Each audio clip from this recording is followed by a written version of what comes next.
place. And for how long can a place be a prohibited place? No time limit. It can be forever.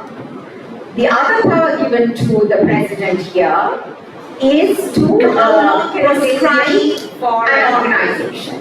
The other power, which means student union, can be the USL, it can be a civil society organization, which means they can prescribe that organization. Prescribing like a civil society organization can't function. It can't have any activities, it can't raise any money, it can't recruit members. Now, how does this happen? IGP makes a recommendation to the president, and the president thinks, okay, then overnight he can issue a gazette and say this organization is proscribed.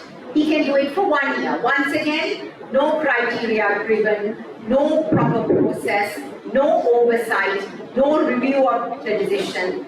The only option for the organization is to go to the Court of Appeal. But the fact that the president is given such broad powers is extremely problematic. Then the other thing that this law tries to do is it's trying to undermine the authority of the Human Rights Commission of Sri Lanka. Because in our law, there are two entities which can accept complaints of violations of fundamental rights. You can file a fundamental rights petition in the Supreme Court, or you can go to the Human Rights Commission and lodge a complaint. Under this law, the president can appoint 3 people, and he can call 3 people to an independent review panel. So all 3 people are appointed by the president, which means they are not independent people. If there is a violation of a fundamental right when they are implementing this law, the people can go and make a complaint to this independent review panel or IRP. But the law doesn't say, after accepting the complaint, what is the IRP supposed to do? Law doesn't say. Can the IRP issue any orders? It doesn't say. Can it issue recommendations? Can it give compensation to the person? No, doesn't say. But what it does say is that the IRP must keep the information that it receives about the violation, that they must keep it confidential. So what does that make you think? It seems like this IRP, the aim is to gather information about fundamental rights violations and prevent people from going and filing a fundamental rights petition in the Supreme Court or lodging a complaint in the Human Rights Commission. And by maintaining confidentiality, what they're trying to do is also to bury these human rights violations, these fundamental rights violations. Now, I know from working with families of persons who are detained under the PTA, the families actually will prefer to go to the IRP than go to the Human Rights Commission or the Supreme Court.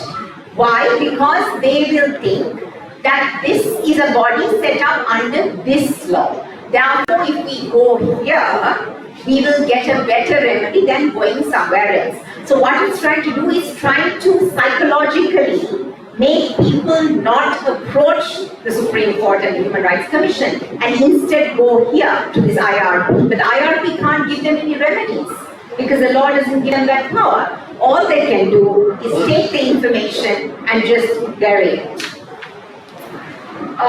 Finally, I don't know whether you remember, but of course last year the government tried to pass the Bureau of Rehabilitation Act. Then many of us went to the Supreme Court and the government amended the bill and the government passed the bill early this year. The act came into effect on the 24th of January of this year. Now, the Bureau of Rehabilitation Bill says that anyone who has a drug dependency can be sent to compulsory drug rehabilitation. So all of you will think, oh, well, that's okay, because it's only someone who has a drug dependency, so that's okay. Well, actually, that is not okay, and compulsory drug rehabilitation doesn't work, but that's another story. But the Act also says that any other person can be sent to rehabilitation. So any other person it's you, it's me, it's any of us. Now the Anti-Terrorism Bill in sections 71 and 77 says that if a person who is arrested under this act, if he has committed an act that has not caused death or has not caused harm to the national security of Sri Lanka or the sovereignty of Sri Lanka, then the Attorney General can decide not to file criminal charges if the person undertakes to do certain things. One of that is give a public apology, give compensation to the victims, but one of them is also voluntarily agreeing to go for rehabilitation. Now, historically, we have seen, where the PTA is concerned, when they have not had evidence to file criminal charges against a person, they have somehow given the person the impression they have evidence and they can detain the person for a long time and try to force a person to go to rehabilitation. Even in 2021, there was a person who was arrested and detained. In 2020, he was arrested, and in 2021, he gives a phone call to his wife, who lives in Jaffna. And he says, they are telling me, the TID told him to call the wife. So he says, they are telling me that if I go for rehabilitation for 1 year, they will release me. So what do you think about it? So the wife actually was very firm and she said, you have done nothing wrong. I don't want you to go away for 1 year. And she told him to refuse. He actually refused to go to rehabilitation. And what do you think happened? He was first given bail, then several months later he was discharged, which means they had absolutely no evidence against this man, but they still tried to send him to rehabilitation. So these are some of the very problematic aspects of this law, and what you can see is this is something that can be used against people who protest. It can be used against the media. It can be used against political parties. It is not terrorist because it is so wide. And there is no specificity or certainty in the definitions. And we also have a history of abusing not just the PTA, but I also mentioned the ICCPR Act. So that is why it's important for all citizens to oppose this, because we actually don't know when it might be used against us. We can't think, oh, it will only affect them. Because we have seen, particularly over the last 1-2 years, we have seen how anyone who goes against the government or certain entities in Sri Lanka, how you can be targeted by the government abusing the law. Thank you.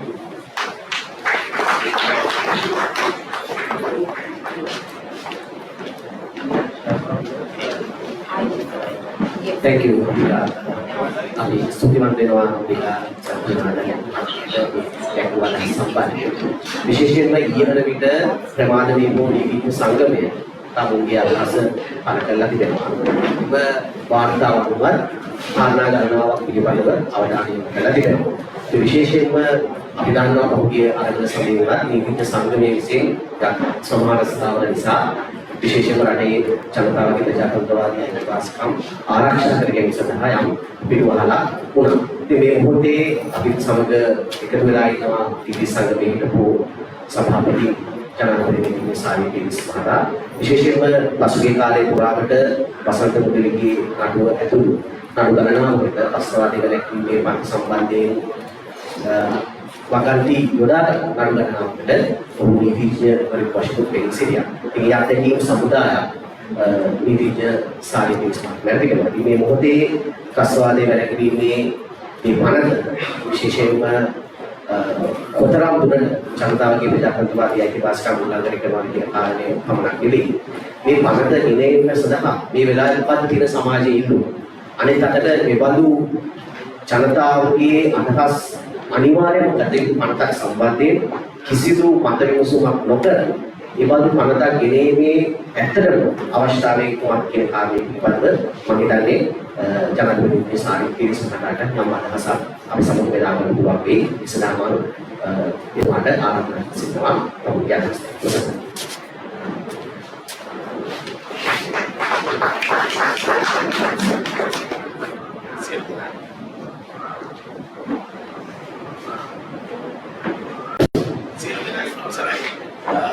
මම කැමති ඉස්සෙල්ලාම මේ ෆ්‍රස් ත්‍රස්තවාදී එළියක ත්‍රස්ත විමුක්ති ප්‍රතිත්‍රස්ත පනත ඒ පනත හඳුන්වා දීමේ ඉතින් ඇති වෙන්න පුළුවන් පරිපාක ගැන කතා කරමු. දෙවනුව ඒ පනතේ තියෙන සමහර ප්‍රතිපාදන ගැන කතා කරමු. දැන් අපි තේරුම් ගන්න ඕනේ දැන් රජයේ කියන හැටියට මේ ප්‍රතිත්‍රස්ත පනත කෙරුම්පත තියෙන්නේ ත්‍රස්තවාදී වැළැක්වීමේ පනත ඉතාම නරක පනතක්. ඒක අවභාවිතාවට ලක් වෙලා තියෙන පනතක්. අධිකරණය දුන්නොත් තියෙනවා ත්‍රස්තවාදී වැළැක්වීමේ පනත අවභාවිතාවට ලක් කරලා තියෙන පනතක්. ඒ නිසා ඒ තරුණ පනත අයින් කරලා මේ ප්‍රතිත්‍රස්ත පනත ගේන්නේ.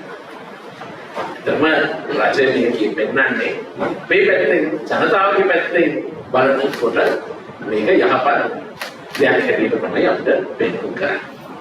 දැන් මේ අනන්ත ප්‍රතිත්‍රස්ත පනතේ ප්‍රතිපාදන ගැන අපි කල්පනා කරන්න ඕනේ ඓතිහාසිකව ත්‍රස්තවාදී වැළැක්වීමේ පනත හදිසි නීති රෙගුලාසි මේ රටේ අවභාවිතා කරන තියෙන පසුබිමක් එක්ක තමයි අපි කල්පනා කරන්න ඕනේ.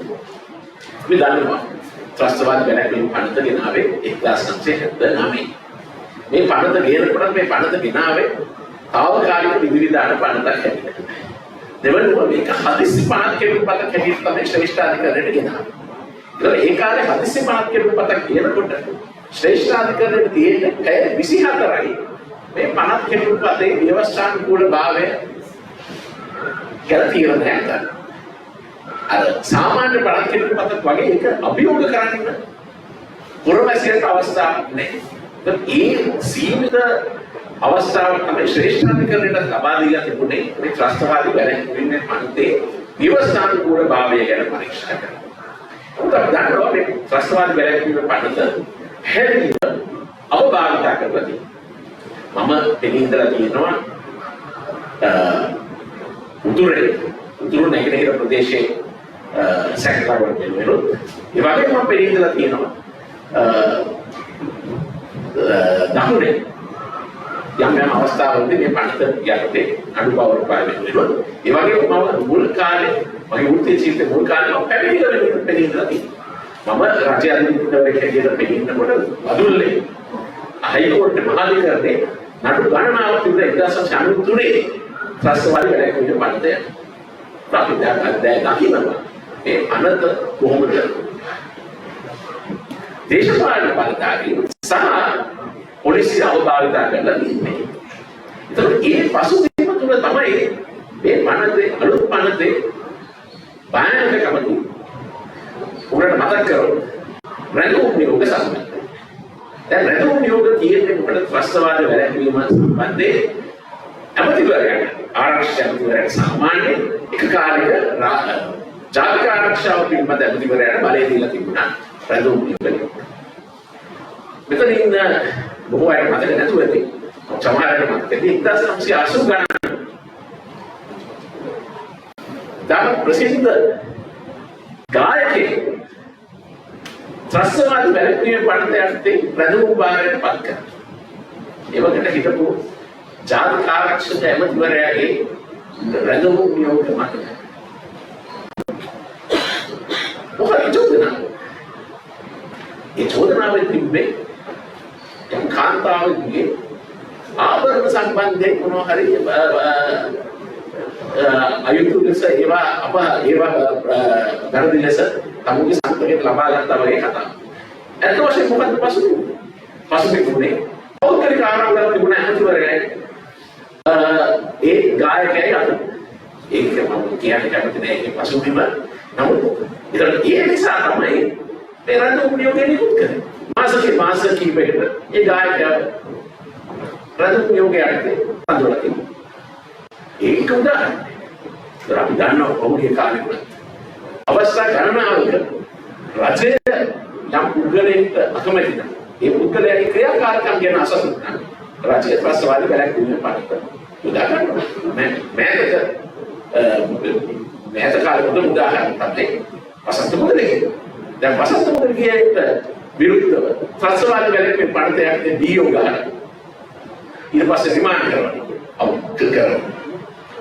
නෝ ඒ වසන්ත මුදලිගේ කරායයි කියන ක්‍රියාව සම්බන්ධයෙන් අවශ්‍යකාරයන් ඉදිරිපත් කරන සාමාන්‍ය නීතියක් දඬ නීති සංග්‍රහය.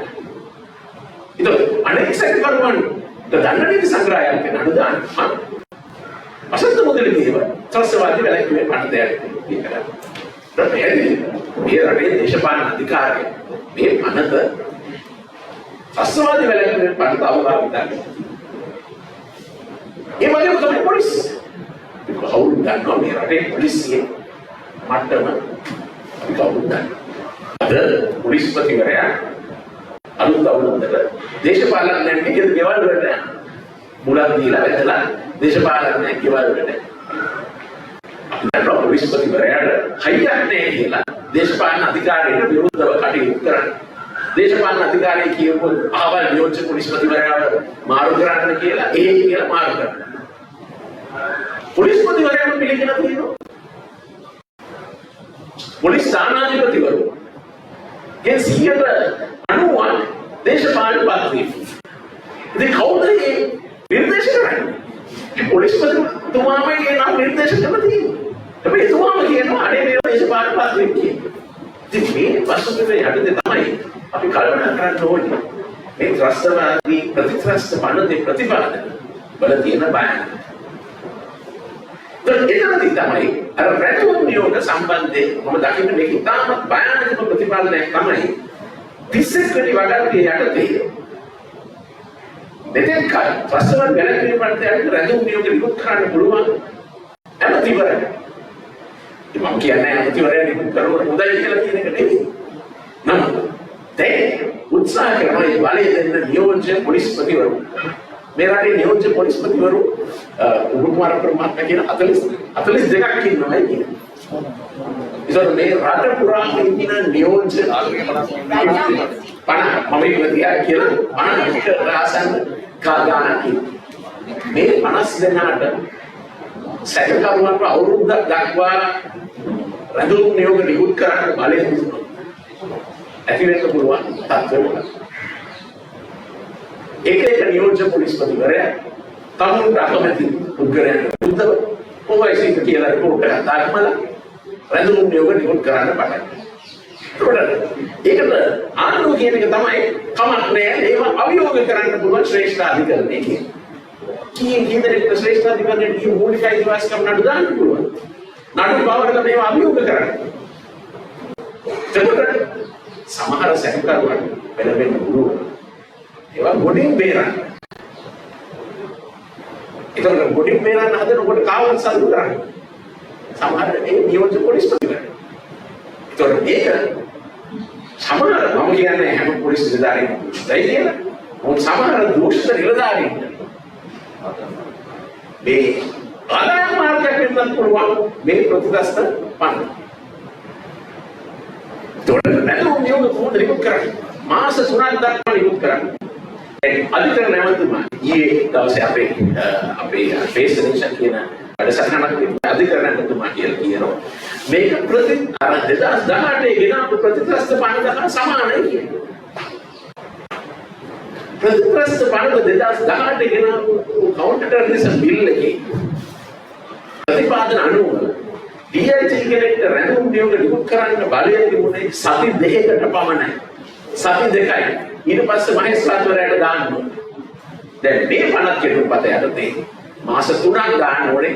මාස 3ක් දක්වා මහේස්ත්‍රාත්වරයාට රැඳවුම් නියෝගයක් ගැන මුකුත් නියෝගයක් කරන්න බෑ. දැන් අපිට එනවා මේකට පක්ෂව කතා කරන අය කියනවා නෑ ඒව ඇය 48ක් ඇතුළත මහේස්ත්‍රාත්වරයාට ඉදිරිපත් කරන්න. ඔව් ඉදිරිපත් කරලා මහේස්ත්‍රාත්වරයාට පෙන්නලා ආයෙ විනියුම්. මහේස්ත්‍රාත්වරයාට බලයක් නැහැ බලන්න මේ රැඳවුම් නියෝග වල කරුණු සාධාරණද? රැඳවුම් නියෝගයක් නිකුත් කරන්න අවශ්‍යද කියලා මහේස්ත්‍රාත්වරයාට එන්න. අධීක්ෂණය කරන්න බලයක් නැහැ. මාස 3ක් යනකම් පුද්ගලයන්ව රැඳවුම් බාරේ තබා ගන්න නියෝජ්‍ය පොලිස්පතිවරුන්ට බලය දෙන්න උත්සාහ කරනවා. දැන් ජීවිතේ කරන කාලේ හදිසි නීති රෙගුලාසි කියන කාලේ නියෝජ්‍ය පොලිස්පතිවරුන්ට මේ බලය දීලා දුන්න හදිසි නීති රෙගුලාසියක්. ඒ වෙලාවේ තිබ්බ හදිස්සිය නීති තත්ත්වයක්. ඒක තාවකාලික ප්‍රතිඵලයක්. නමුත් අපි උත්සාහ කරනවා ස්ථිර වශයෙන් මේ බලය නියෝජ්‍ය පොලිස්පතිවරුන්ට දෙන්න. මේක කොයිතරම් භයානකද මේ රටේ සාමාන්‍ය පුරවැසියන්ට. මේ රටේ ඒවා අභියෝග කරන්න හයියක් නැති ආර්ථික ශක්තියක් නැති පුරවැසියන්ට වෙන ඉරණම මොකද්ද මේ රැඳවුම් නියෝග බලතල මේ ආකාරයකට නියෝජ්‍ය පොලිස්පතිවරුන්ට පාරයි. දැන් ඊගාවට තමයි මාස 3ක් ගියාට පස්සේ තියෙන ප්‍රතිඵල. මාස 3ක් ගියාට පස්සේ ඊළඟ මාස 3න් තුරට අවුරුද්දක් දක්වා දීර්ඝ කරන්න නම් මහේස්ත්‍රාත්වරයාගේ අවසර ගන්නවා. ඒක මහේස්ත්‍රාත්වරයාට පුළුවන් අවසර දෙන්න තව මාස 3න් තුරට මේක දීර්ඝ කරන්න. එහෙම නැත්නම් කියනවා මහේස්ත්‍රාත්වරයාට පුළුවන් රැඳවුම් නියෝගය දීර්ඝ කරන්න ප්‍රතික්ෂේප කරන්න.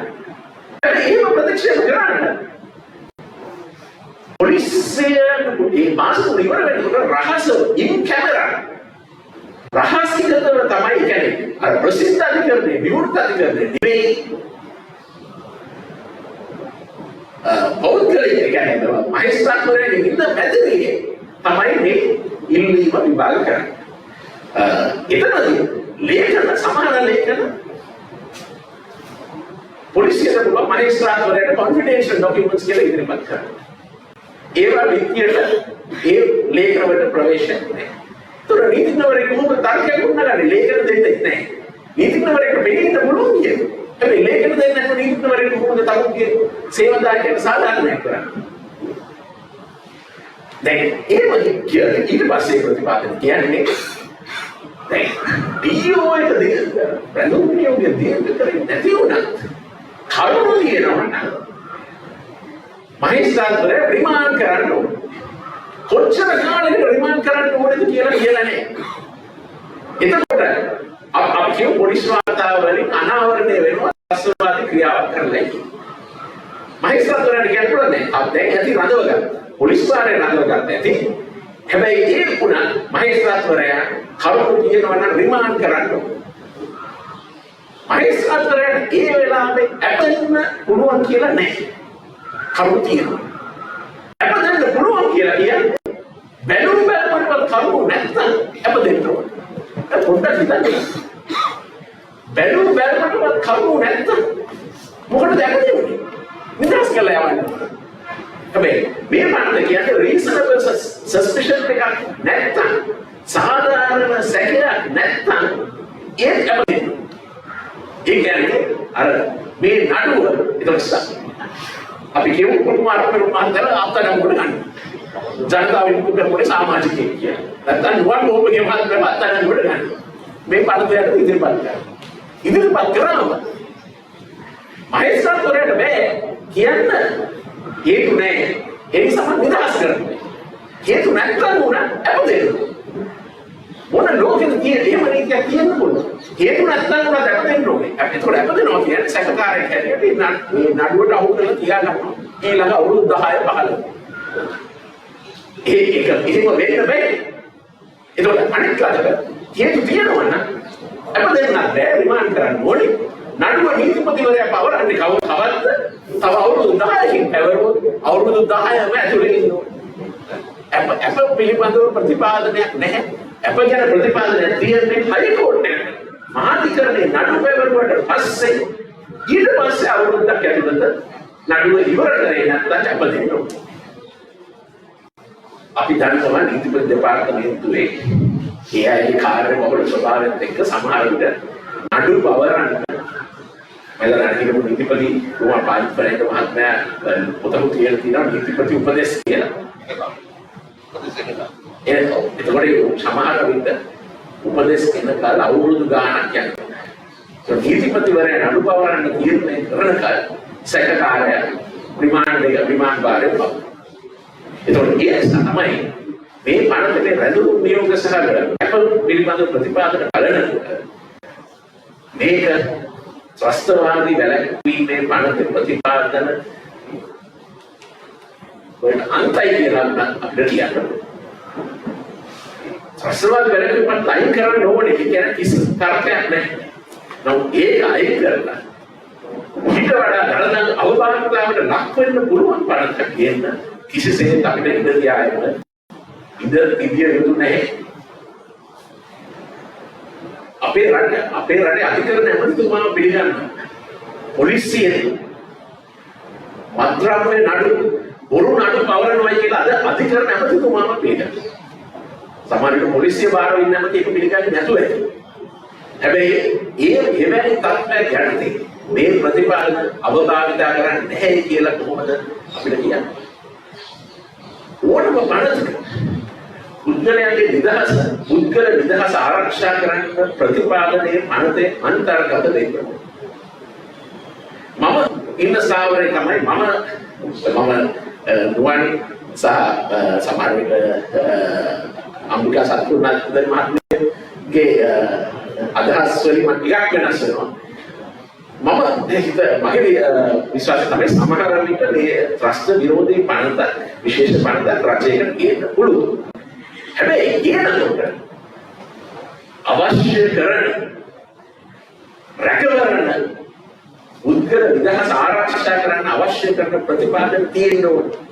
අපි විදේශ රටවල් ගැන කතා කරනවා නම් යුරෝපේ, ඕස්ට්‍රේලියාවේ ඒ රටවල් වල ආරක්ෂාවක් තියෙනවා. මේ රැඳුම් නියෝගයේ ඉතාම සීමිත කාලයකට තමයි විකුත් කරන්නේ. මම ලෝකෙ කොහෙවත් අහලා නැහැ ප්‍රතිපාදනය. බැලුම්වලටවත් නඩුවක් නැත්නම් ඒත් අපමණ උදාහරණයක්. බැලුම්වලට නඩුවක් නැත්නම් නඩුවක් නෑ. එහෙනම් අපමණ උදාහරණයක් කියනවා. ඒ නිසා මේ විශේෂයෙන් මේ 31 වෙනි වගන්තිය සහ අප සම්බන්ධ ප්‍රතිපාදන නිසා අත් වශයෙන්ම ත්‍රස්තවාදී වැළැක්වීමේ පනත වඩා වෙනස් පනතක් නෙවෙයි.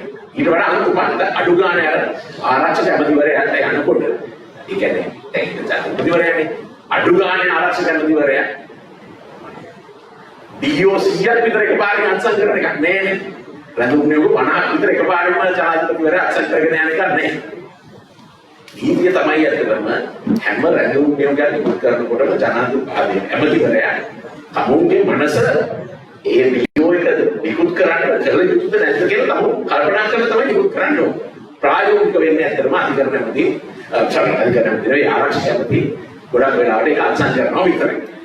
මේ නීතිය කියන්නේ යා සලකලා බලලා තමයි විකුත් කරන්න ඕනේ.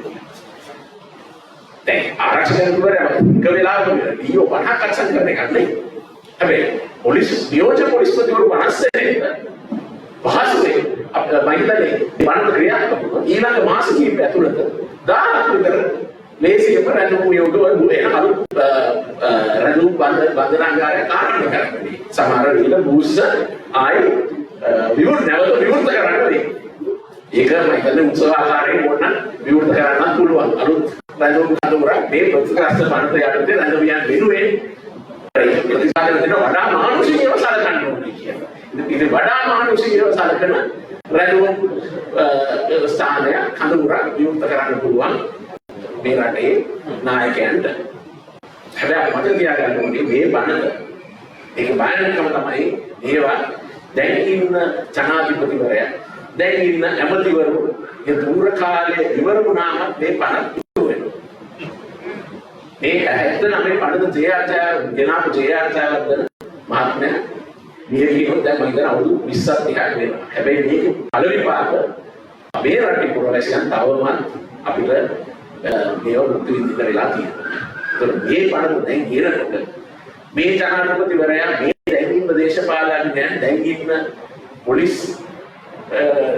නිලධාරී නියෝජ්‍ය පොලිස්පතිවරු ජ්‍යෙෂ්ඨ නියෝජ්‍ය පොලිස්පතිවරු විතරක් නෙවෙයි අවභාවිතා කරන්නේ. ඉස්සරහට එන අය අවභාවිතා කරනවා. ඒ නිසා මේක අපි විරෝධ වෙනවා. ඒ පළවෙනි කාරණා. දෙවෙනි කාරණාව තමයි කොහොමද මේ 50 කෙටුම්පත ගෙනාවේ? දැන් ඊයේ අධිකරණ ඇමතුමා කියනවා කමිටුවක් පත් කරන්න. ඒ කමිටුවේ සභාපතිවරු දෙන්නෙක් කියනවා. එක්කෙනෙක් ජනාධිපති නීතිඥ නිරෝධ නීතිපති දෙපාර්තමේන්තුවේ නිලධාරී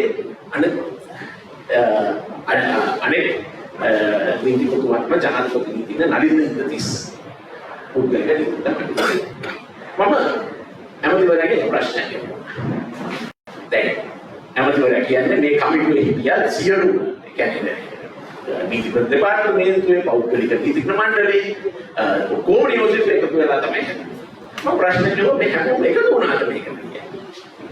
උනවද ඒ කමිටු වාර්තාව ප්‍රසිද්ධ කරා. මට අපිට ඒක හොයාගන්න ක්‍රමසහ තියෙනවා. මේකට මම හොයලා බලනකොට මට තේරුම් ගන්න තියෙන්නේ මේ කමිටුවේ පූර්ණ එකකත්වයක් තිබ්බේ නැහැ කියලා මේ පනත් කෙරුවා. මිනිත්ස් බැලුවොත් ඒ මිනිත්ස් වල පෙනේ ඒ කමිටුවේ සමහර නීතිඥවරු විශේෂ පුද්ගලික නීතිඥ මණ්ඩලයේ ඉන්න සමහර නීතිඥවරු මේ සමහර ප්‍රතිපාදනත් එක්ක එකතු වෙන්නේ නැහැ කියන එක තමයි මට ලැබෙන ආරංචි. ඒක එහෙම නෙවෙයි නම් මේ වාර්තා ප්‍රසිද්ධ කරොත් අපිට බලා ගන්න පුළුවන්. ඒ වගේම මම කැමති තුමාගෙන් අහුවා විදේශ අමාත්‍යාංශයේ නිලධාරීන් මොනවද කිව්වේ? විදේශ අමාත්‍යාංශයේ නිලධාරීන් එකතු වුණාද මේ පනත් කිව්වා? මම දැනගත්තා. ඔය කමිටුවේ සමහර අය කිව්වා මේ සමහර ප්‍රතිපාදන ජාත්‍යන්තර මානව හිමිකම් මට්ටමට එන්නේ නැහැ කියලා. අනෙක් එක තමයි මට තියෙන තොරතුරු අනුව සමහර ඒ කමිටුවේ සමාජිකයන් කිව්වා මේක ගැසට් කරන්න ඉස්සෙල්ලා සියලු පාර්ශවයන්ට මේ කෙටුම්පත ලබා දීලා ඒ අයගේ මත විමසීමක් ගන්න ස්ටේක් හෝල්ඩර්ස් ලාගේ මේ ගැන උනන්දුවක් දක්වන පාර්ශවයන්ගෙන් මේ ගැන ඒ අය අදහස් ලබා ගන්න කියන මේ වගේ විශාල ප්‍රතිවිපාක තියෙන අනතක් ඒ ඉස්සෙල්ලා මේ රටේ ජනතාවට අයිතියක් තියෙන්න ඕනේ මේ වගේ බලන්න මේ රටේ නීති සැලීමේ ක්‍රියාදාමයේ අඩුපාඩු. දැන් අද පාර්ලිමේන්තුවේ සභාගත කරලා තියෙන දූෂණ විරෝධී ඒ ගැන දූෂණ විරෝධී පන්ත ගැන ඇත්ත වශයෙන්ම සාකච්ඡා කරන්නේ අපි කවුරුත් දන්නේ ඒකේ ප්‍රතිපාදන ගැන.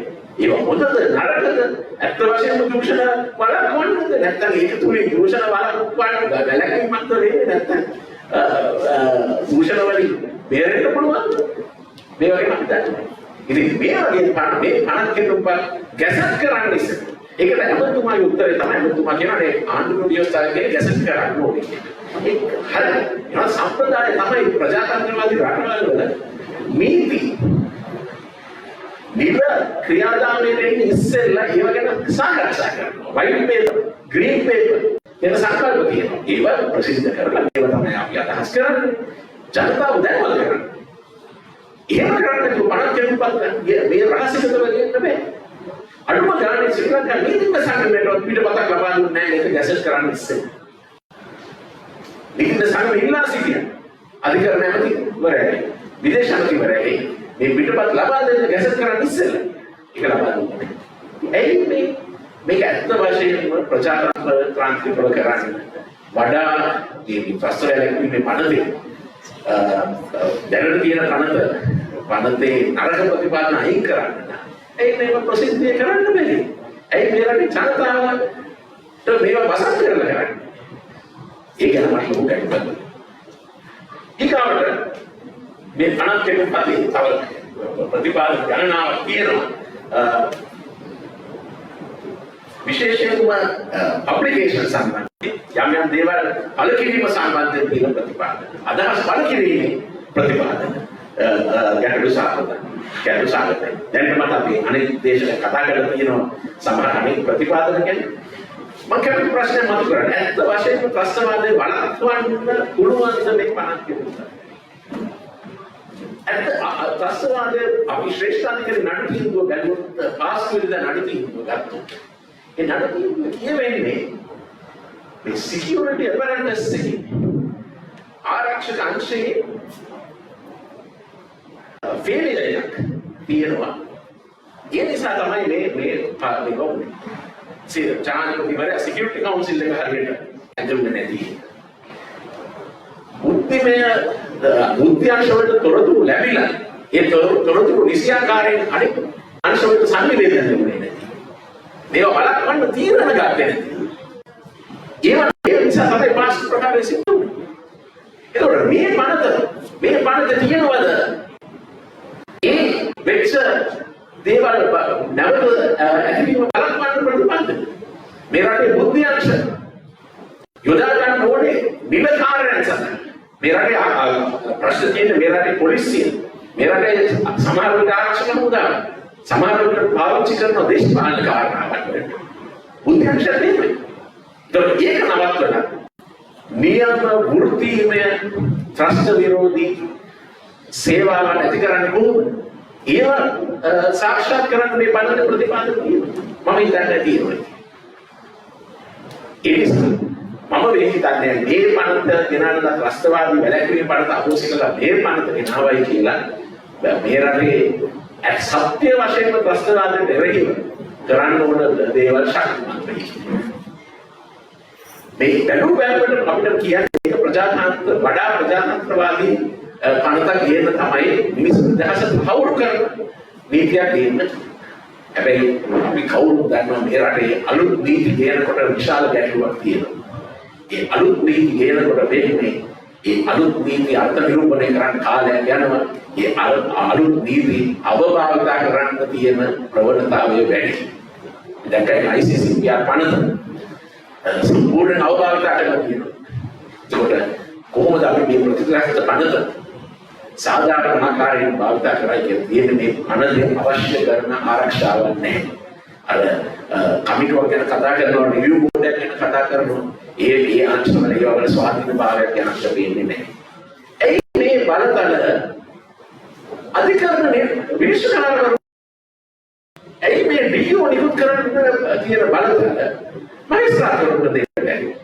හැම කාලෙම හැම දිස්ත්‍රික්කයකම මහේස්ත්‍රාත්වරයෙක් පත් කරන්න ඒ මහේස්ත්‍රාත්වරයා විසින් නියෝග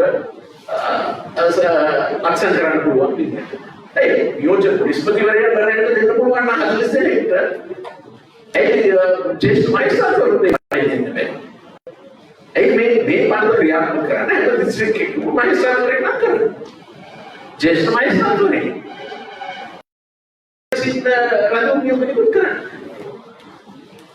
बोल नियोजित विस्पतिवरुන්ට බලය දෙන්න පුළුවන්.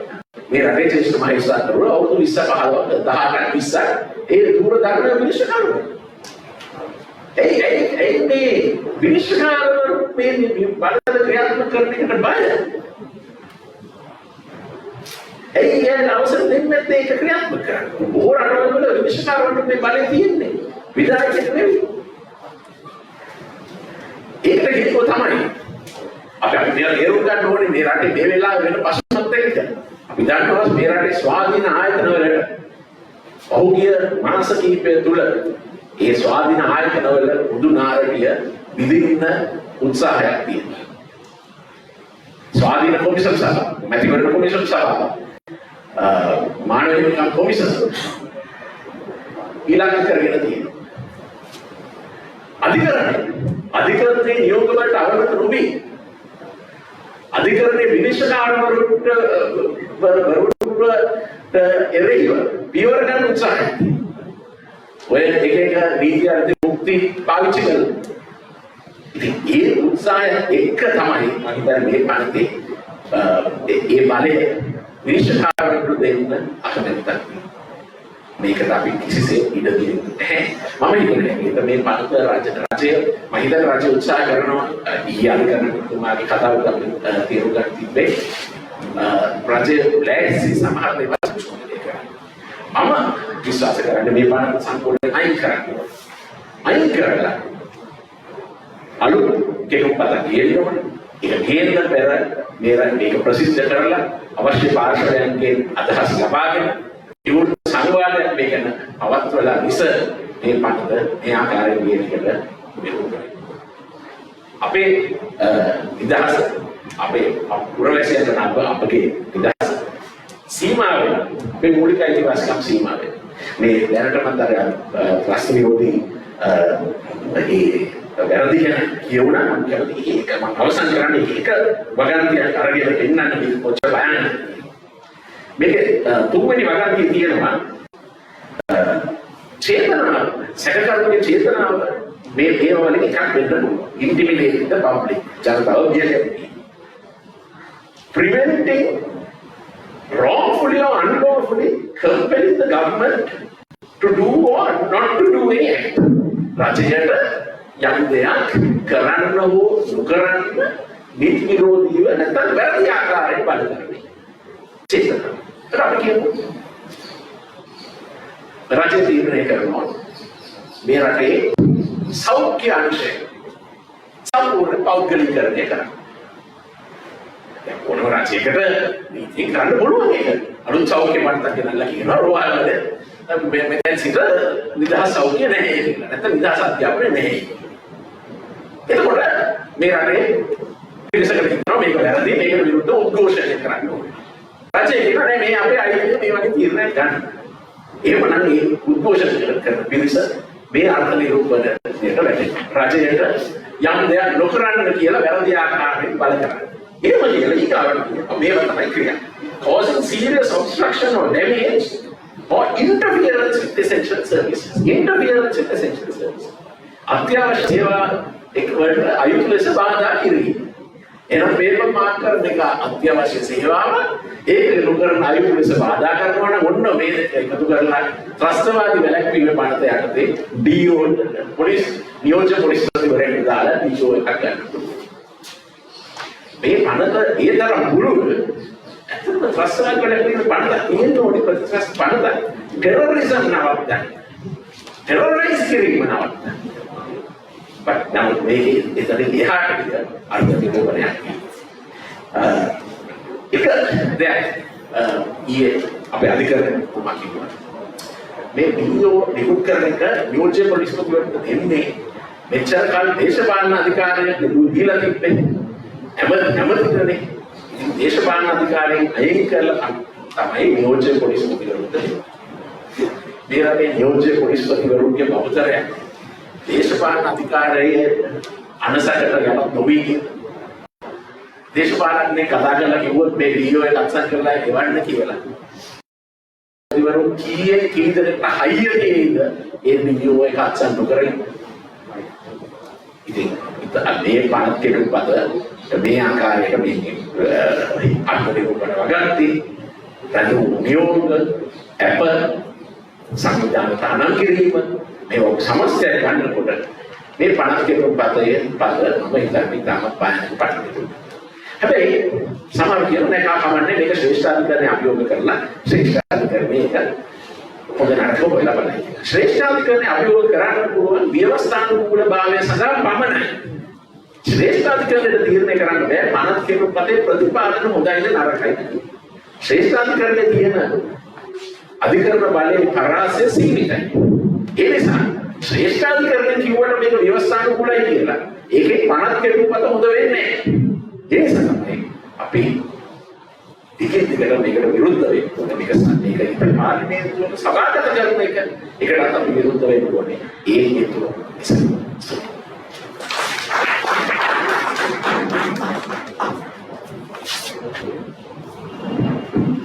ස්තුතිවන්ත වෙනවා ජනප්‍රිය සාලි පිරිස් මහතාට. අපි කල්පනා කරා අපිට මේ අද පැමිණෙන ඔබ සැලකුවොත් සමාජයේ විවිධ පැතිකඩ නියෝජනය කරන විවිධ ආකාරයන් තියෙන අය විශේෂයෙන්ම අපි දන්නවා දේශපාලන ක්‍රියාකාරීන් ඉන්නවා ඒ වගේම ඉන්ඩිවිජුවල් ඉන්නවා ආයතනයේ සක්‍රීය ක්‍රියාකාරීන් ඉන්නවා කලාකරුවන් ඉන්නවා ඒ වගේ විවිධ පැතිකඩ නියෝජනය කරන පිරිස ඉන්නවා. මම හිතන්නේ අපි සංවාදයේ ස්වරූපයෙන් මෙතනින් ඉදිරියට මේ සම්බන්ධයෙන් විඥාන තමයි විස්තර කරන්නේ.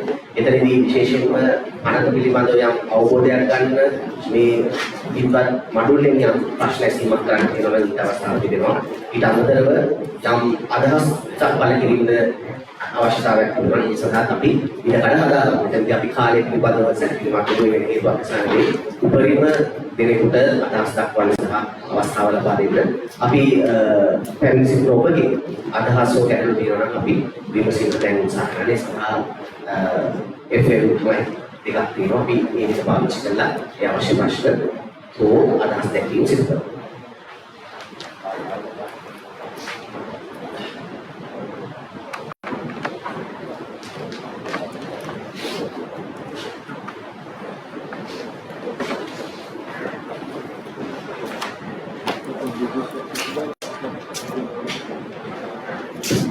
Pues esto se ordenó de tu hermano de ella. මෙතන මම කැමති විශේෂ මසාලියස්ගේ මොනවා කෙනෙක්ගේ එකක් තමයි දැන් මේ වෙනකොට අධිකරණ අමාත්‍යාලය සහ අනෙකුත් රජයේ මේ පළත සම්බන්ධයෙන් පළතට සහයෝගය දක්වන කණ්ඩායම උත්සාහ කරනවා මතයක් හදන්න තියෙන පළතේම තමයි මේකෙත් තියෙන්නේ. එතකොට යම් විදිහකින් සාමාන්‍ය ජන සමාජය තුළ තියෙන එකම තමයි මේ කෙල්ල හදන්නේ. එතකොට මේ දෙක අතර යම් අපිට පෙනෙන මරණස්ථාන සහ සුවිශේෂී කාරණා කිහිපයක් ඉස්මතු කළා දීමේ හැකියාවක් තියනවාද? ඒ තිබ්බ පරතර එහා ගිය බරපතල තත්ත්වයක් මේක තුළ තියෙනවා කියන්නේ. එකක් තමයි අර මම කියපු රැඳුම්නියෝ කියන්නේ. පැහැදිලි වෙනසක් තියෙනවා. PTA එකක් 2018 ගෙන ආපු කවුන්ටර් ටෙරරිසම් බිල් එකක් මේකත් අතර වෙනස්කම් තියෙනවා. දැන් ගොඩක් අත්කනක්කම කියන්නේ අර කවුන්ටර් ටෙරරිසම් බිල් 2018 ගෙන ආපු එකමයි මේ ගෙන ආවේ. නමුත් අර ඇත්තට ප්‍රතිපාදක ගන්නකොට ඒක වෙනස්. එකක් තමයි ඔය DLG-ලා රැඳුම්නියෝක නිකුත් කරන්නේ. 2018 50 කෙනෙකු පදෙන්නේ උපරිම සති දෙකයි. දැන් මාස 3යි. ඒක ලොකු වෙනසක්. ඊගාවට තව එකක් තියෙනවා. මේ වගන්තියේ පරණ ඒ 50 කෙනෙකු පද තුන වගන්තිය තිබුණා. ඒක වියපිට. ඒ තමයි තමුන්ගේ මූලික අයිතිවාසිකම් ක්‍රියා කිරීමේදී සත්තාවෙන් ක්‍රියා කිරීමේ කරන කාර්ය මේ පනත යටතේ වරදක් නොවේ කියලා. තමුන්ගේ ෆන්ඩමෙන්ටල් රයිට්ස් විවිධීමේදී සත්තාවෙන් කරන ක්‍රියාව මේ පනත යටතේ වරදක් නොවේ කියලා ප්‍රතිපාදනය කරනවා. මේ පනත කෙරුපදේ අයින් කරනවා. මට හිතා ගන්න බෑ. ඔය කෙරුපත් කරපු අය කමිටුවේ හිටපු අය කොහොමද ඒක අයින් කරන්න බැරුනේ කියලා. මෙතන දෙන්නේ මේ කමිටුවල ඉන්නකොට මේ කමිටුවල කීප දෙනෙක් මේ කමිටුවේ බලය ගන්න. ඕන කමිටුවේ එමයිනේ වඩා බලවත් අය තමුන්ගේ මතවාද ඉදිරිපත් කරනකොට කමිටුවල ඉන්න සමහර අනිත් අය අවශ්‍ය වෙනවා. එතකොට ඒ වගේ ක්‍රියාවක් වෙන්න ඕනේ. මේ තුන්වෙනි වගන්තිය තුන වගන්තිය අයින් කළා. ඒකෙම මේනවා මේ පනත කියන්නේ ඒකට ඕක කැමති නෑ. තමුන්ගේ මූලික අයිතිවාසිකම් භුක්ති විඳීම පියල්පේකවත් කරන්නේ වැරදිද? ඒ කාරණා ගන්නකොට සහ අප සම්බන්ධයෙන් ප්‍රතිපාදනය. මේක PTA එකයි. කවුන්ටර් ටෙරරිසම් එකයි මේකයි අතර වෙනසක් තියෙනවා. මේ 50 කෙනෙකුට පද මේ ප්‍රතිපාදනය කරනකොට වඩා අන්ත ආකාරයට ක්‍රියාත්මක වෙන්න පුළුවන්. දැන් මේ 50 කෙනෙකු පසුව සමහර විට යුරෝපීය රටක තිබ්බනම් අපි කියනවා යුරෝපීය රටක තියෙන බලන්න මේ වගේ එකක් තියෙනවා කියලා. මේක අපි තේරුම් ගන්න ඕනේ මේ 50 ක්‍රියාත්මක කරන පසුබිම. ඓතිහාසිකව මේවා කොහොමද ක්‍රියාත්මක කරලා තියෙන්නේ? අපි අධිකරණවලතුමාම කියනවනේ පොලිසිය නඩු හදනවා කියලා කුරු නඩු හදලා දාන්නේ. ඉතින් එහෙම නම් තව මොකද කියන්නේ? And two other things. That is the difference between you asked PTA or 2018? Yeah. The difference between CTA and ATA are two more things. One is the death penalty. That wasn't in the CTA, is in the ATA, but that is also because when it was challenged, the CTA was challenged in 2018. The Supreme Court actually said that there is a discrepancy because in our normal law, for murder, we have mandatory death penalty. So because of that only, I think they have included it. The second thing is they have brought in the ICCPR Act. So the offence under the ICCPR Act is now also terrorism, which means you're broadening it. The difference between PTA and ATA, of course, many. It is giving the military more power. It is giving president the power to declare curfews. That is a power under the public security ordinance. So now they are giving it. You can declare prohibited places, proscribe organizations. So it is actually worse than the PTA and gives the police and the military much more power than it exists in the current PTA.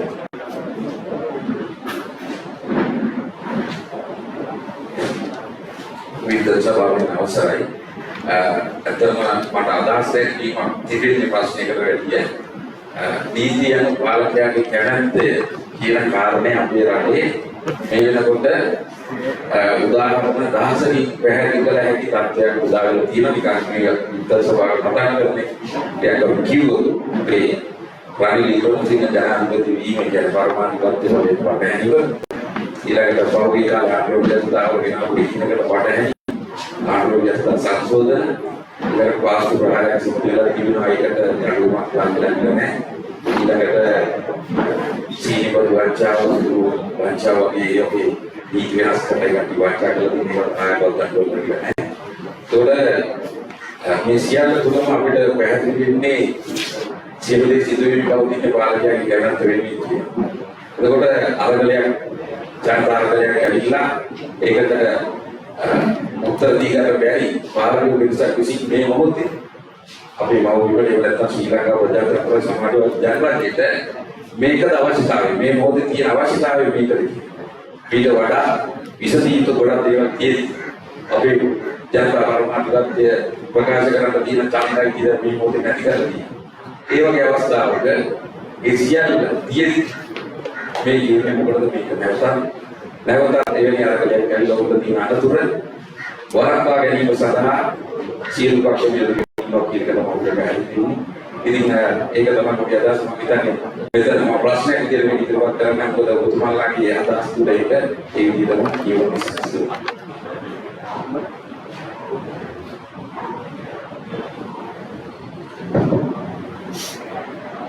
බොහොම ස්තුතියි අරනේ ප්‍රතිචාන්ස අපේ අරචරාට මට අහන්න තියෙන ප්‍රශ්නේ තමයි දැන් අපි හයිපොතෙටිකලි හිතමුකෝ මේ දේ කොහොම හරි මම සම්මත කරගත්තා කියලා. එතනින් එහාට පුරවැසිය විදිහට අපිට අපේ IT ඉම්ප්ලිමන්ට් කෙනෙක්ට මොකද ගන්න පුළුවන් වෙන ඔප්ෂන්ස් මොනවද තියෙන්නේ? දැන් මේ යන විදිහට කොහොමද කැමති වුණාට අකමැති වුණාට බලහත්කාරයෙන් හරි කරනවා සහ පොඩි කපරනාට ජාත්‍යන්තරයව සහයෝගය මම හිතන්නේ එක දුක්කටමතර තියෙනවා යනවා තියෙනවා. එතකොට ඒක සම්මත කරලා පුරවැසියන්ට අපි එතනින් එහාට අපි IT මෙලෙවෙන් පෙනී ඉන්නේ මොනවද තියෙන ඔප්ෂන්ස් මොනවද කරන්න පුළුවන් දේවල්. මම හිතන්නේ එකක් තමයි මේ දේවල් සම්බන්ධයෙන් එකක් තමයි මනත් අපි උත්සාහ කරන්න ඕනේ මනද පාර්ලිමේන්තුවේ ඉදිරිපත් කරන එක බලන්න. ඒක කරන්න පුළුවන් ජනතාවගේ මතය විශාල මතයක් ඇති කර. දැන් සමහර 50කට වුණා. ඔහුගේ කාලේ සමහර 50 විශාල ජනමතයක් ඇති වෙනකොට ඒ කපුල ගත්ත අවස්ථා තියෙනවා. කෙනෙකු 50 කෙනෙකුට ගත්තා. ඒ වගේ අවස්ථා තියෙනවා. ගත්ත high security zone සම්බන්ධ ජනාධිපති ජනාධිපතිතුමාම ගාව කැසට් එක සතියකින් එතුමා අවලංගු කරා. මොකද මෙතන ඒක තමයි එතුමාවත් නොමග යවල තමයි ඒක අරගෙන යනවා තියෙන්නේ. එතකොට පොඩි high security zone එකේ පනතයට කොහෙත්ම නිකුත් කරන්න බෑ. එතකොට ඒ වගේ දේ. එතකොට මම කියන්නේ විශාල ජනමතයක් ඇති කරන්න ඕනේ. ඒ ජනමතයෙන් දැන් ඇත්තටම ගත්තොත් මේ සභාව ගත්තොත් මේ අපි කියන දේවල් ආය අපි ඇත්තටම මේ ගැන දැනට මොනවද දක්වන කට්ටියට මෙතන ඉන්නේ. නමුත් මේ පරිවිදේ අපි කියන ඕනේ මෙතන එහා. මේ රටේ එකක් මේ රටේ සාමාන්‍ය ජනතාව. ඊගාවට මේ රටේ අලබෑමක් කරන්න පුළුවන් අංශයක් ඉන්නවා මේ ගැන කතා නොකර. ඒක තමයි කෝපරේට් සෙක්ටර් එක. අවාසනාවන්ට මේ රටේ කෝපරේට් සෙක්ටර් එක විශාල ලොකු ව්‍යාපාරික ප්‍රජාව දේවල් ගැන කතා කරන්නේ ආර්ථික ප්‍රශ්න කොට ඒ අය ප්‍රසිද්ධියේ කතා කරන්න බැරි. ප්‍රශ්නේ ආවට පස්සේ අරගලේ උච්චම අවස්ථාවල ඒ අය ගොඩාක් ප්‍රකාශන කරනවා. නමුත් මම කියන්නේ මේ අවස්ථාව ඒ අය ඉරානයේ ප්‍රජාතාන්ත්‍රික අය ප්‍රජාතන්ත්‍රවාදී ආරක්ෂා කරන්න අපි ඒක බලපෑම් කරන්න ඕනේ. තම කටයුතු මේ ගැන කතා කරන්න. ඒක දෙවෙනි. හරි කෙරුම්පත් කරු ඊගාවින් අපි එක ශ්‍රේෂ්ඨාධිකරණ අභියෝග කරන්න වෙනවා. ඒක අපි ශක්තිමත් අභියෝගයක් ගේනවා. ඒ අභියෝගය තුළ අපි බලාපොරොත්තු වෙනවනේ අපි කියන්නේ ශ්‍රේෂ්ඨාධිකරණ කොට පැත්තට තියෙනවා. එහෙමන්තලා සම්මත වුණා. එතකොට ඉතින් අපි මේ පනත ක්‍රියාත්මක වෙන වෙලාවේ අපි ඒවට විරුද්ධ වෙන්න ඕනේ. ඒවා අධිකරණ වල විරුද්ධ වෙන්න ඕනේ. මම දෙකලා තියෙන එක තමයි සමහර දේවල් දිගින් දිගට අභියෝග කරනකොට ඒවා සාර්ථක වෙනවා. අපි නීතිය ක්‍රියාත්මක කරනකොට නීතියේ යටතේ වුණා සමහර ඒවා අපි අභියෝග කරන වෙලාවේ අපි සමහර සම්පූර්ණීය ගත්තොත් අපි ඉකියුම් දෙකට ඒවා අභියෝග කරපු නිසා තමයි අපි සාර්ථක වුනේ. සමහර ඒවා ඒක ඒ භූමියේ මේකට විරුද්ධව අපි කටයුතු කරන්නේ.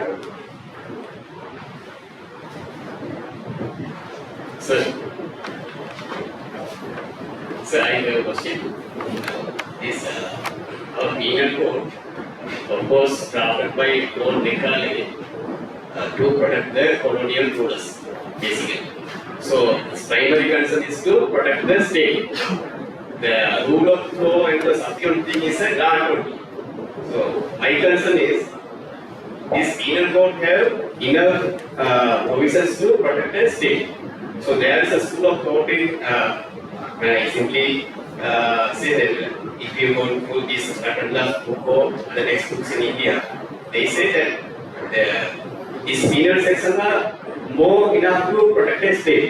That this section should not be given narrow interpretation to say the value for conspiracy or something subsequent sections should not be given narrow interpretations, and it doesn't mean the war between the states. It includes any violence or armed insurgency within the country also. And now they give interpretation all the other other than the armed struggle or using arms. They can consider other things also as a value or something. If we say that cyber attack or firewall, everything should be included as a total. What is there? Now, although India has some terror laws, I don't go into that argument because we know what is India.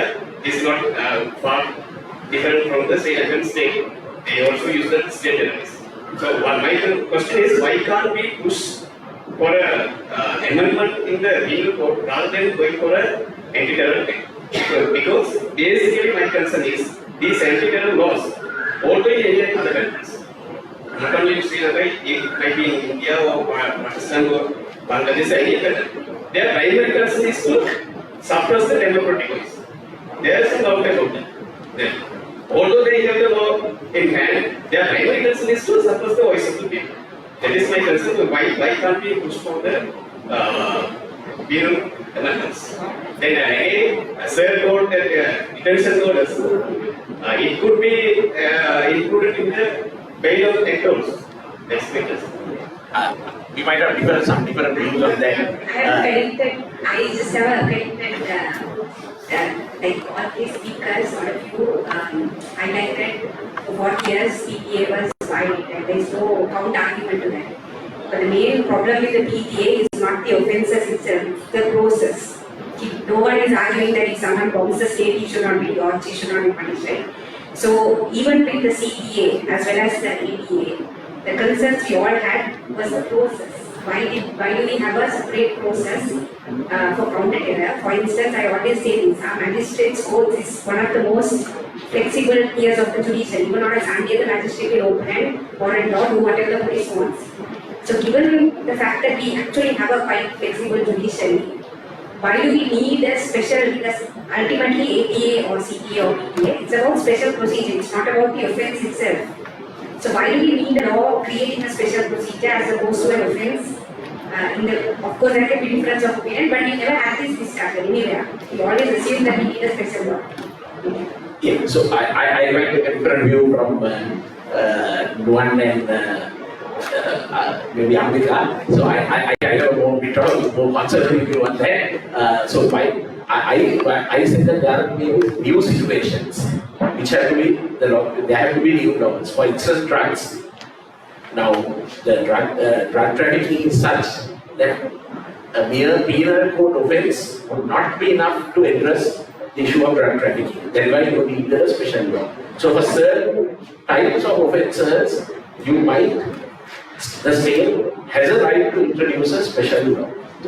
I don't think, even if all of us argue that we don't need a special law, I don't think the state won't agree. Secondly,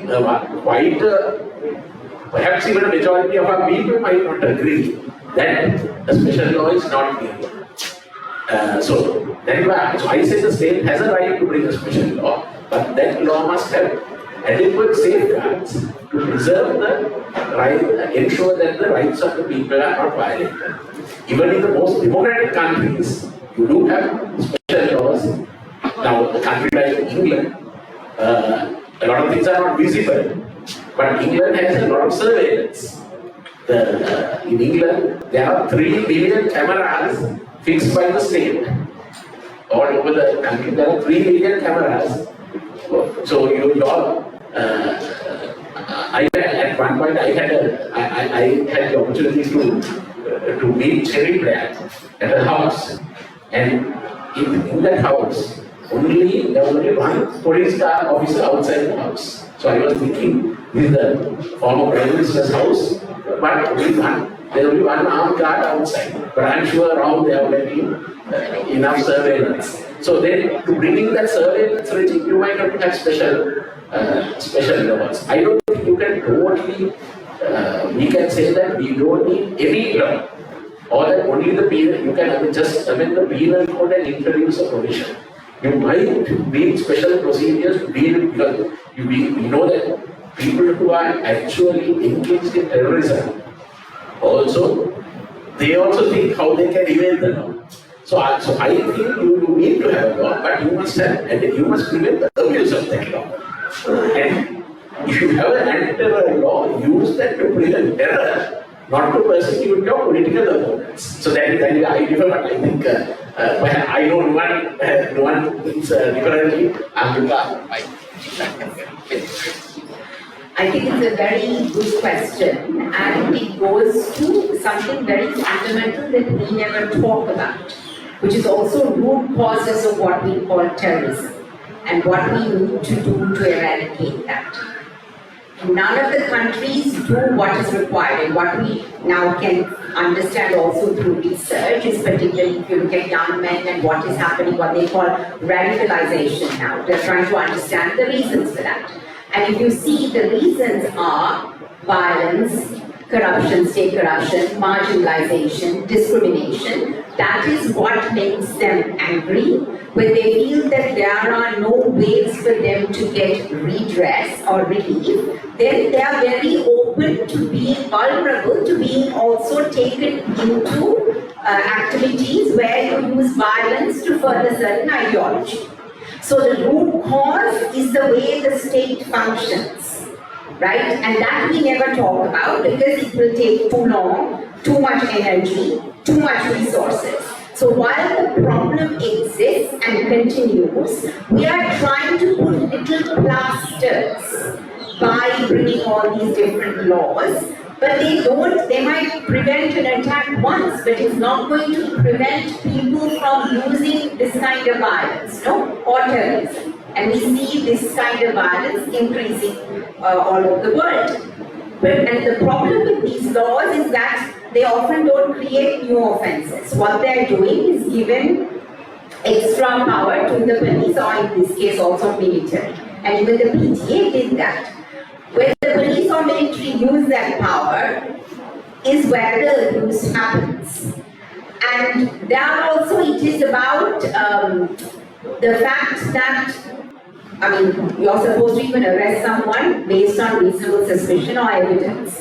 The PTA's arrest first and investigate later, right? Because we think terror offences are so serious that even if you have a slight suspicion without even evidence, you can arrest someone and detain them. So it's the problem here is also our institutions, which are not efficient, which do not know how to undertake investigations, constantly botch them, and the aim seems to be we need to get someone rather than finding out. Salia also has always spoken about it, and I also in terms of confessions, right? Confessions are most often thrown out. But they're thrown out. I'll give you a case. A man named Chandra Bose, arrested in 2006, indictment filed based only on a confession. He was acquitted in 2019. By that time, he had lung cancer, and he had problem even getting treatment in prison. A year and a half after he was released, he died. Now, confessions are thrown out, but by the time they're thrown out, it's too late. So the problem with us bringing about these laws before we correct our structures is that it will definitely be a boost. Because our structures are inefficient, they are corrupt, they are politicized, and they are dysfunctional. They violate our rights more than they protect them. And therefore, I will say in the current context, by bringing these laws, you are creating more terrorists. Because now, for instance, when you arrest a young man and you detain them for 2 years without any evidence, you detain them and then you release them, they go out very angry, right? And that is where the person becomes vulnerable to being recruited to do any sort of violent activity. So I know that it's a long-term process, but at the same time, I don't think bringing about laws like this is going to make us more secure. It is that we need to create a society that is more just, that is more equitable. And our law enforcement, if at all, needs to become more efficient and actually understand what investigation means and conduct proper investigations. For instance, the drug cases Ali mentioned are some of the worst in terms of investigations. It's all quite a farce. I don't know whether that answers your question. But this is a separate debate. Actually, we can talk the whole day about it. මට පොඩි ප්‍රශ්නයක් තියෙනවා. ඒකම යොමු වෙන්නේ ඔබතුමාගේ ඉදිරිපත් කරපු මෙනි වගන්තිය සම්බන්ධයෙන්. ඔබල් මේකේ මේ තුන දෙක කියන්නේ දෙක මික්ස් වෙනවා ඔක්කොම සම්මිශ්‍රී කරුණු දැක්වීම එක. තුනේ දෙකේ යන්නේ තියෙනවා බරපතල අලංකාරී සිදු කිරීම. මේ බරපතල කියන දැන් whether these are serious offences.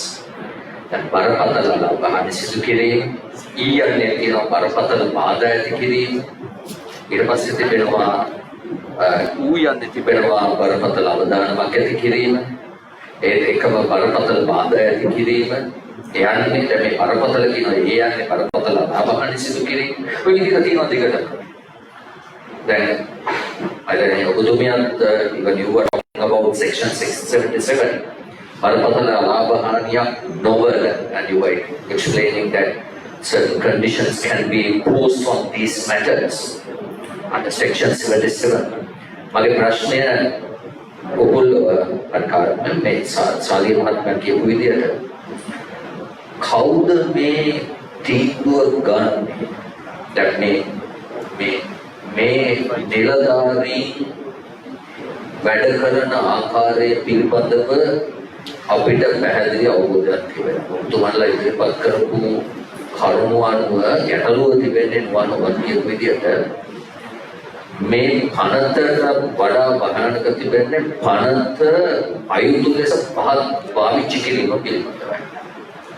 කවුද තීරණය කරන්නේ මේක බරපතලද නැද්ද?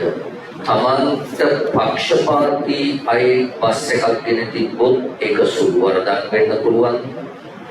අපක්ෂපාතී කෙනෙක් සමග විරුද්ධවාදියෙක් එක්කලොත් මේක බරපතල එකක් වෙනවා. කවුද මේ අර්ථ නිරූපණය දෙන්නේ? දෙක ඒක මනින කෝඩුව මොකක්ද? What is the measurement of this? තුන්වෙනි එක තමයි මට තියෙන දෙවෙනි ප්‍රශ්නය. දැන් මේකේ බරපතලතාවය කොයි වගේද කියන එක මේ බරපතල කියන එක අර්ථ නිරූපණය කිරීමේදී තුන්වෙනි තියෙන්නේ. දෙවෙනි එක මේ මොන වගේද කොහොමද භයානකම තැන තමයි උපුල් මේ ඊ වගන් සමවෙන්නේ ඊ වගන්තියේ අත්‍යවශ්‍ය සේවාවකට සැපයීම් වලට ඒවට නම්බලා පහසුකමකට බරපතල බාධා ඇති කිරීම හෝ අලාභහානි සිදු කිරීම හෝ ඒ සඳහා මැදිහත් මේ මැදිහත් වීම කවුද? ඒක ප්‍රමාණවත් මැදිහත් වීමක්ද අප්‍රමාණවත් මැදිහත් වීමක්ද? මට මේ ප්‍රශ්න දෙකම කලින් එක ප්‍රශ්නයක් අත වශයෙන්ම රාජ්‍ය නිලධාරී තන්ත්‍රයේ සිප්පෝ පොලිසිය විසින් මේ මැදිහත් වීම කියන එක සහ බරපතල භාවය කියන එක මැනගන්නේ කොහොමද? ඒ සාමාන්‍ය ජන ජීවිතයට සහ රටේ තිබෙන දේශපාලන තත්ත්වය මත ඇති වෙන බලපෑම මොකක්ද?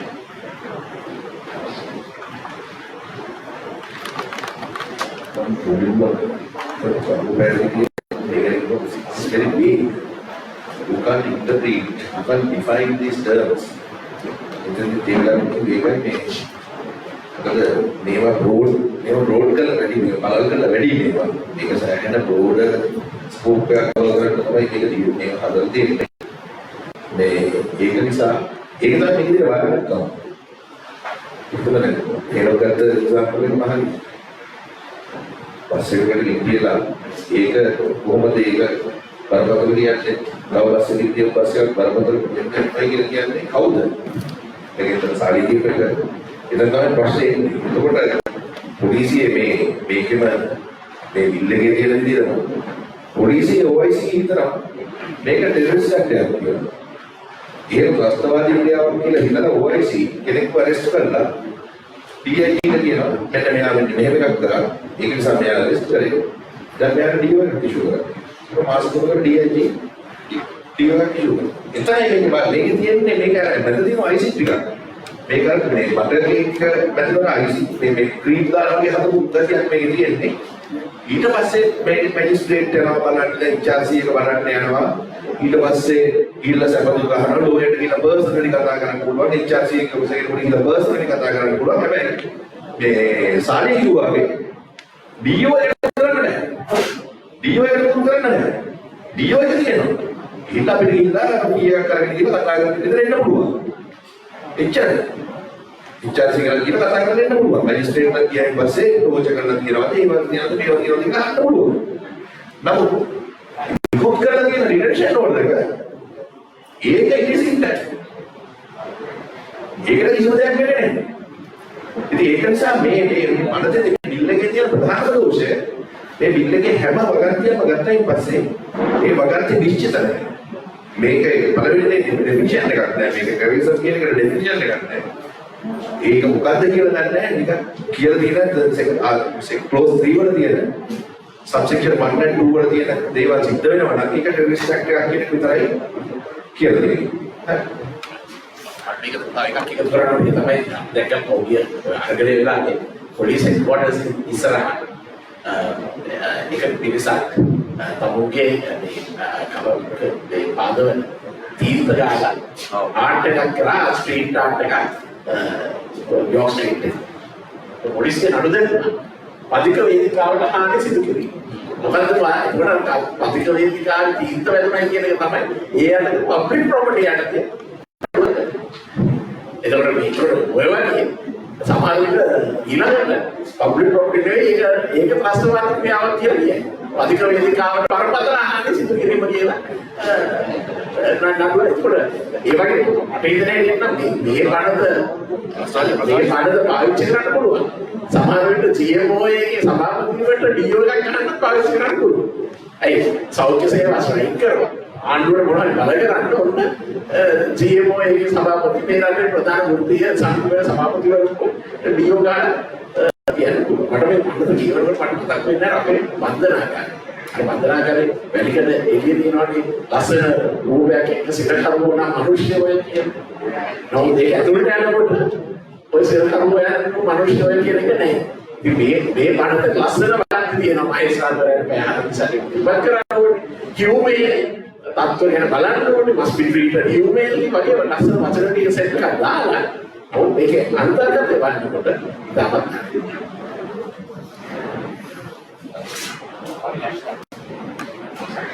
ප්‍රශ්නයක් තියෙනවා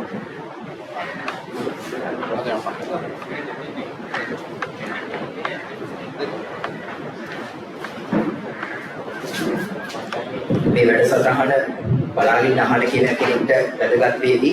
දැන් අපි දන්නවා මේ සේරම අපරාධ නීතිය හා සම්බන්ධ අනපනක්. මේ අපරාධ නීතිය හා සම්බන්ධ. අපරාධ නීතියේ මූලික සිද්ධාන්තයක් තියෙනවා සාධාරණ නඩු විභාගයක් කියන කාරණාව.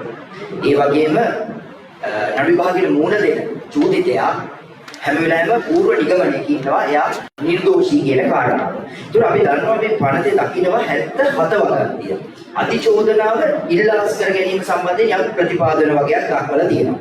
එතකොට ඒ නඩු විභාගයේ අවසන් වීමට ප්‍රථම තීන්දුවට ප්‍රථමව ඕනෑම අවස්ථාවක පුළුවන් විත්තිය නීතියට කරුණු දක්වලා අධිකරණයේ යම් එකඟතාවයක් මත නීතිපතිවරයා විසින් දෙන යක් පාඩයක් කියලා සමාව ගන්න. එහෙම නැත්නම් පුනරුත්ථාපනයට යොමු වෙන්න. එහෙම නැත්නම් වන්දියක් කියවලා මේ ක්‍රමය කියන්නේ කට් ෂෝට් කරගන්න. කෙටියෙන් අවසන් කරගන්න. මේ වගේ වගන්තියක් කොහොමද අර අපි අපරාධ නීතියේ දකින හරය වෙන සාධාරණ නඩු විභාගයකට ඒ වගේම නිර්දෝෂීභාවයේ පූර්ණ නිගමනය වගේ සංකල්පයන් එක්ක ගත්තම නීතිඥයෝ වශයෙන් අපිට දැනෙනවා සංකල්ප වශයෙන් එක ඝට්ටනයක් තියෙනවා අපරාධ නීති තුළ මේ වගේ කාරණා සිද්ධ වෙන්න පුළුවන් නීතියක් කරා. ඒ ගැන යම් පැහැදිලි කිරීමක් ඒක එහෙමද කියන කාරණාව ගැන පැහැදිලි කිරීමක්. Thank you for asking the question because I wanted to say that and I forgot. That is the whole problem with this rehabilitation.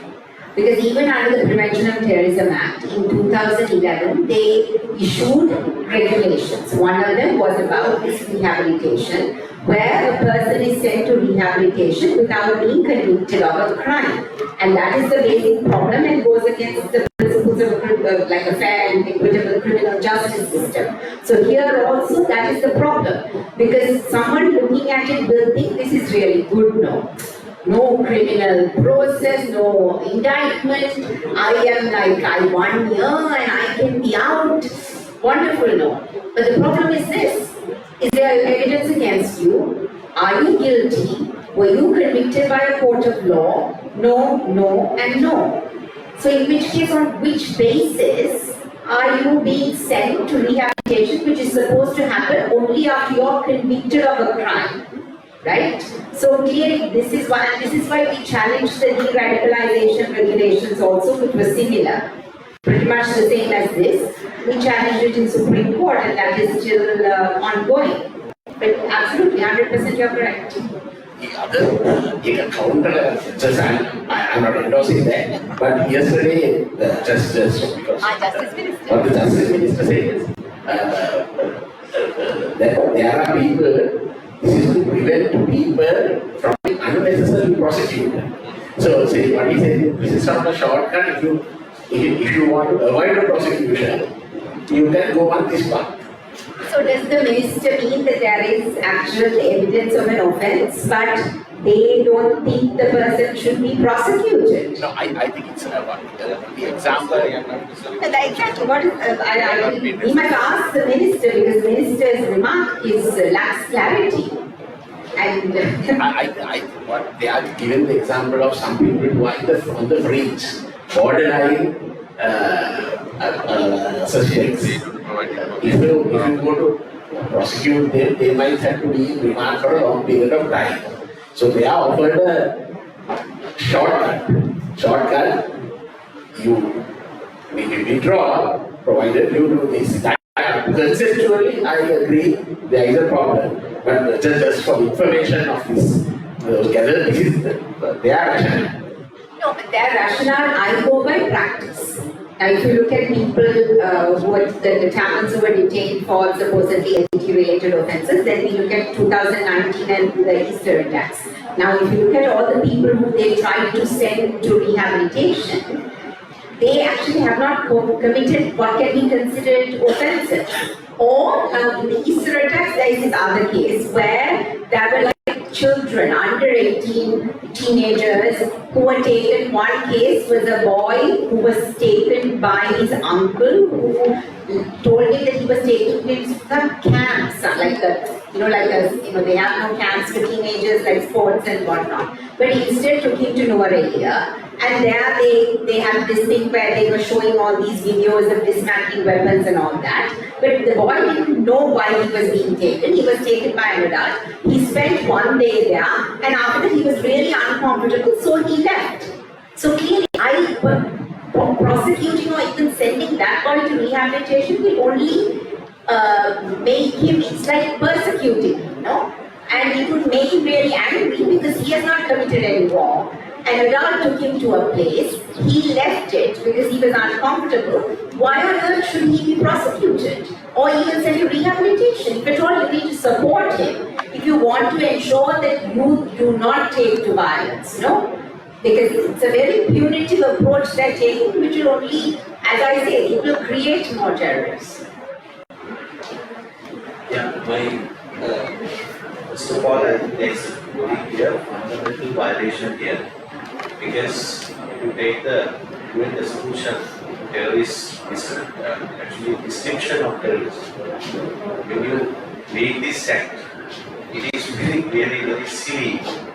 And one very important thing, there is no clear definition. When you say an Anti-Terrorism Act, it is about terrorism, right? So it has to be described inside the act. What is terrorism? And it is not made very clear. So it has been given certain sections. It is very vaguely explained, and which boil down to basically curtail the human rights of given by the Constitution of Sri Lanka. That is one, and also this when this type of violation actually this country, there was an rebellion against the entire country, the voice against the corruption, especially. So this corruption and the eyes of civilian, there is a very the voice has come up against this political, and there are a lot of this corruption happening in the country. Like it has happened, and people believe there is a lot of corruption in the country. So then the political regime is basically so like to bring this type of acts to basically curtail and suppress the people's voice against corruption. And also one important question to you all is basically if it is violating human rights, basically if it is violating the Constitution, the clear human resolutions, right? And what if they go adamantly for this act to be passed? So what can we do even with UN and even the international community? Right? What can we do to lobby this issue for the sake of protecting the right of Sri Lankan citizens?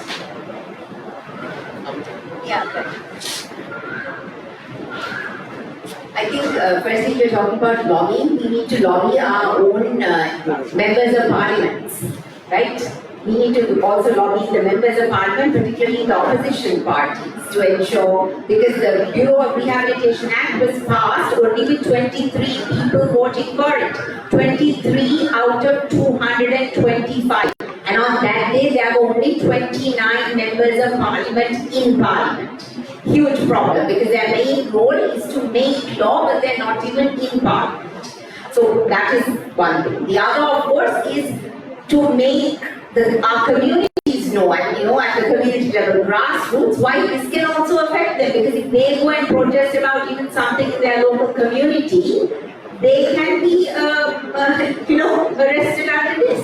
That is also possible. Where the UN is concerned, of course, there are various, UN special rapporteurs. There is a UN special rapporteur on promotion and protection of human rights while countering terrorism. So she has made many interventions related to Sri Lanka. She has issued many statements, written to the government many times. The government has not always taken that on board.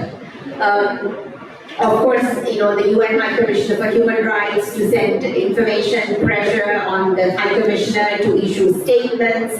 Then there are treaty bodies, because the UN, Sri Lanka has signed many UN treaties. And under that, it has to report to these committees. But once again, these committees can only make recommendations. So if the country doesn't want to take it, there's really nothing you can do, which is why the support or the opposition must come from within the country, from Sri Lankan citizens. Finally, of course, the European Union, because there is GSP Plus, and to get it, we have to abide by certain conditions. And one of them is, of course, that they need to repeal the PTA and bring in place, they say new law that adheres to human rights standards.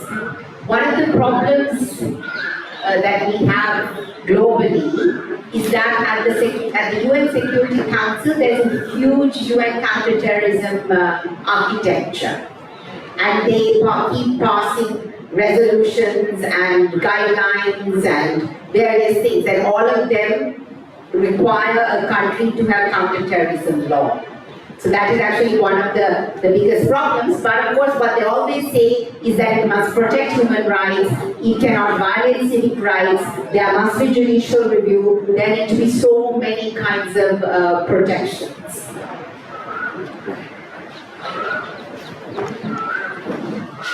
කාල වේලාවේ ගැනුවත් එක මම දැන් තව එක අදහස් දැක්වීමකට පමණයි අවස්ථාව දෙන්න කියන්නේ Honorable Sir, Mr. Ali P.